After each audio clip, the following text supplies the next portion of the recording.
Welcome to another episode of Dusting Off the Mirror, where we look at the great book, the Bible, and we've been looking at the book of Genesis, and we are now on chapter 9 of Genesis, and we are going to continue with chapter 8, with verse 8 of chapter 9. Chapter 9, verse 8 of Genesis, where God establishes something called a covenant with man after the flood. After the flood, God establishes something called a covenant, an agreement. Noah's sons, who were among the people saved in the flood, were there when the covenant was established. They were present when God decided to establish a covenant with Noah. So the situation between Noah and God and Noah's son, the situation has grown. It has moved in chapter 9 from a status of just being spoken words, and it has grown and moved from just words that God had spoken to God now taking it a step further beyond just words, and he's introducing something called a covenant. So moving from words to a covenant as a step forward. They are conversing, and in the conversation they are tying down certain agreements. It's moving from words now to covenants, where you tie down or solidify, making what you have said bonding. It's like signing a contract. So God is moving things forward from just words, I will do this and I will do that, to making a covenant, solidifying things. The business between God and man is beginning to grow. It's beginning to become more binding, more solidly established by this thing called a covenant. It's a more serious thing than just words. Anybody can tell you anything, but when they put it on paper, that's evidence you're going to have for a long time that this individual has promised to do this. It is considered to be a more serious approach to the relationship. So the business between God and man, because Noah is representing mankind here. The business is a business, not just words anymore, between God and man is becoming increasingly serious. And that is how everything is supposed to be. Everything in life, everything you do, whether by yourself or with somebody else, your family, your relatives, is supposed to become increasingly solidified. Your relationship with people is either supposed to grow or deteriorate. If your relationship with somebody is not growing, it is deteriorating. Or it could be stagnant for a long time. And even stagnancy is not growth, is not development. It's a waste of time being around people from whom you're learning nothing. Waste of absolute time. Waste of time, waste of everything. Waste of thought and all. So God realizes this. Noah doesn't realize it. So God is the one who takes a step to solidifying the covenant. covenant between himself and man. Because remember that Noah and his sons are the only living people in existence. The animals that came out of the ark with Noah are the only living animals there are. It's an amazing thing. So God is now trying to make this thing serious. So he comes with a covenant. God and man have moved on. The relationship has grown. It has moved on from just a commandment to a covenant, an agreement. People don't make covenants with people they cannot trust. And if you make a covenant or agreement with somebody you cannot trust, you are wasting your effort. You must develop trust before you can make agreements. No, and that is exactly what God is doing. A covenant is more developed than a commandment. Earlier we had commandments, but now we have agreements or covenant. And a covenant is a more serious thing. And God is not, and we can see it very clear here with Noah, God is not in the play business. God is not in the play business here. God is not in the stagnation business. God is a God who wants growth. He wants progress, and it's very clear here. And relationship, God, maybe Adam, maybe Noah is not so much aware of it, but God is aware that stagnation, when things are stagnated, they're not good. So business relationship, in fact, all kind of relationship, not just business. Relationships must grow. They must grow. They must become better. And the relationship must either grow or die. And God is not in the business of things dying. That is why he comes to know with, I almost want to say a piece of paper, but it's a covenant. And you do not make covenants if you do not trust the person or the people that you're making the covenant with. If you do not trust people, you should not be in anything with them. If you do not trust people, you should not have any agreements with them. You don't be, Christians, especially Christian people, they walk around playing nice with everybody. But there are times when even though you're a Christian, you are not supposed to be nicey with everybody. You could be not nice and not rude. Not nice but not rude. So here is God. He decided that he's going to move on. The relationship is becoming more developed. But you do not make covenant if you do not trust person or people and that you're making the covenant with. Noah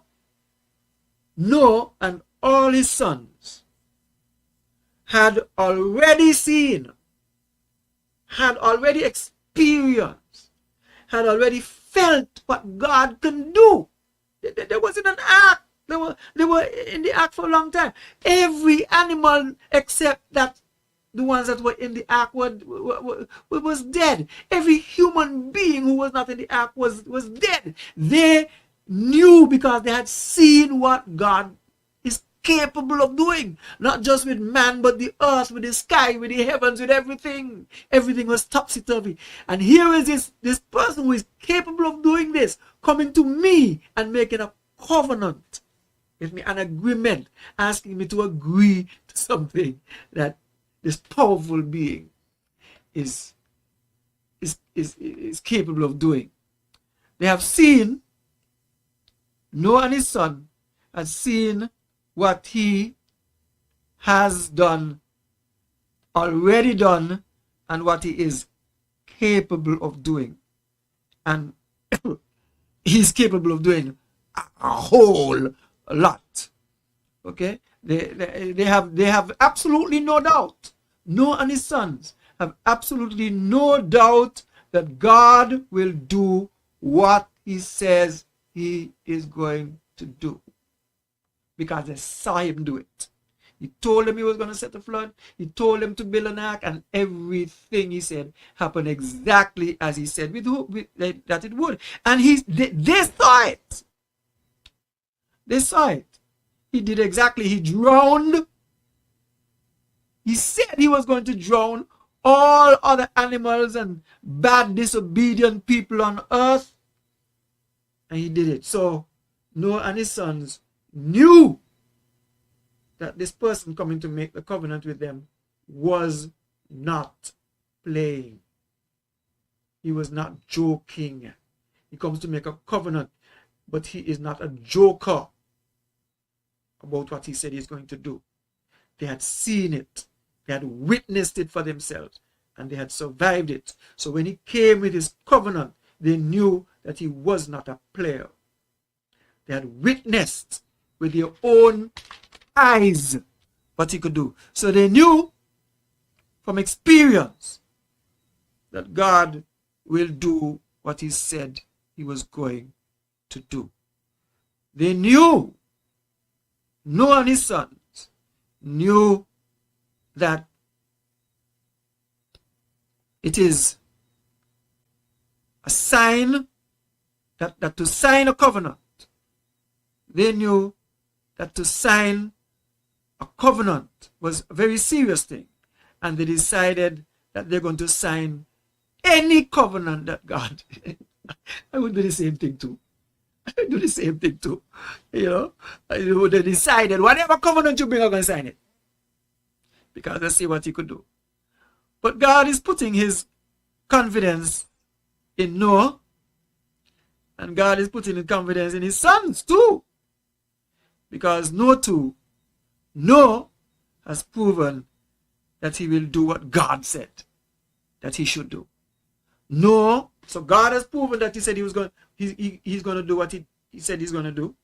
And Noah, God knew that Noah was going to do what he told him to do, because Noah had done it. So both parties in the covenant were able to trust one another, because they saw that when they said they were going to do things, when they agreed to do things, they were actually going to do it. That's a good person to make a covenant with. When you make covenant with people who you very well know that you can trust them, because you have seen them at work. You've seen them at work. So God had told Noah to build an ark, and he did it. He had never done anything like that before, but he did it. And God told Noah to put all the animals in the ark, and God had seen that Noah had done it. And when the flood was over, God told Noah to come out of the ark. He wasn't afraid. He came out of the ark, you know. He tested the birds and everything. And God watched this man, and God said, "Let me tell you something, man. This man could sign an agreement for me." Right? So both God and Noah had proven that they can trust one another. It was evidence that they could trust one another. Okay? You and I do not, and should not get into any agreement with anybody who has already proven that they cannot be trusted. I don't care how they bawl and cry and say, "Lord, give me another chance." I'm not saying don't give them another chance, but watch them, because they have already failed you. You know, I think, I think we have to deal with each other in a little slightly different way than Noah and God dealt with each other, because, we are human beings. We can fail. I am not saying don't trust anybody who has disappointed you, but I believe that you should watch them harder. Watch them harder to see whether they would have really changed or not. So they have already proven. Anybody who has already proven that you cannot trust them, you have to be very careful. The bigger risk here in this covenant, the biggest risk of the two, is not taken by Noah. It is taken by God. God here is the one who's taken the bigger risk. Because you could trust God. But man is a different situation. So the bigger risk was taken by God. But again, he's God, he knows everything. Because man can fail. So God is taking the bigger risk because man can fail. Noah's risk, taking right in the covenant with God, signing the covenant with God, Noah's risk wasn't big at all. In fact, there was no risk. There was no risk, and Noah knew that because he had already seen what God can do and that God is not going to fail him. God was trusting that Noah wouldn't fail. But Noah already knew for sure. He had seen things happen. He had seen amazing things. So he knew. Added to this, the covenant was not only with Noah, but the covenant is also with Noah's sons. God bringing everybody on board. And that's the sensible thing to do. That's the smart thing to do. It's the wise thing to do. Because as a father, and God is a good God. So God wants father and his son to be on the covenant. And God went a little bit further. And he spoke and he stated that the covenant in verse 10 was with every living thing. All the living things. The covenant, here's a man signing covenant for the bird and the cattle and every living creature that go out of the tent with you. The cows and the sheep and everything that went on the boat, the Bible says God spoke to them. And you read King James Version, or I don't know what the other version said, but the animals that were saved in the ark were the obedient animals.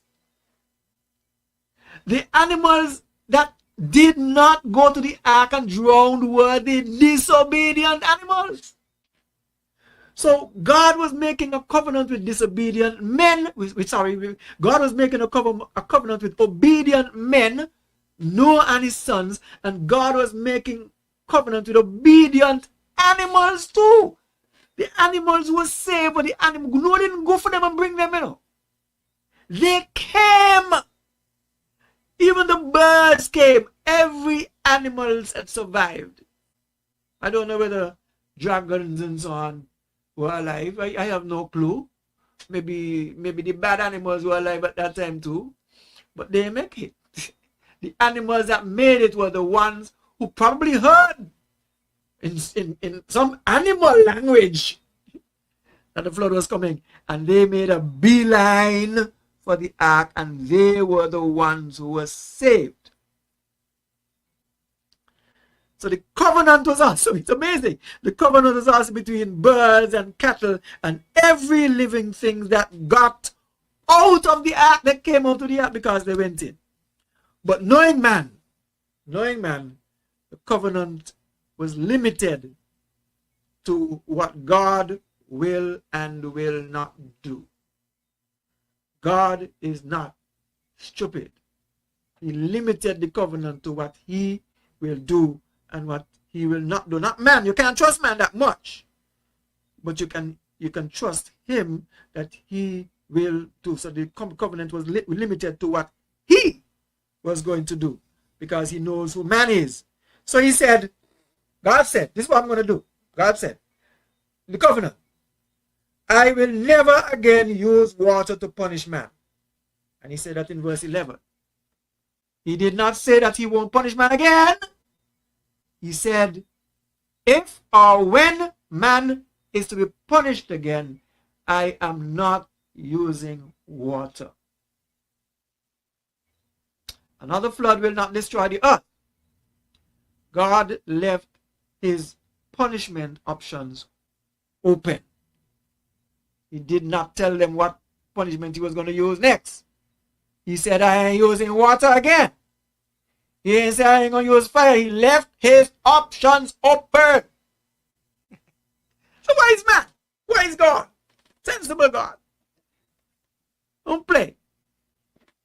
Leave your options open. I don't know how I'm going to know. Yeah, leave your option open. And God was careful to let them know that if man needed punishment, he would punish them again, but not with water. Because you've got to give yourself options, and God knew that. And the covenant was signed, coming to the end. But listen to this. The covenant was signed not on paper, but in the sky. It's amazing. The covenant was signed in the sky with something, a pretty kind of ink called a rainbow. A pretty ink. That's where the covenant was signed. And God talks about the rainbow for 5 verses.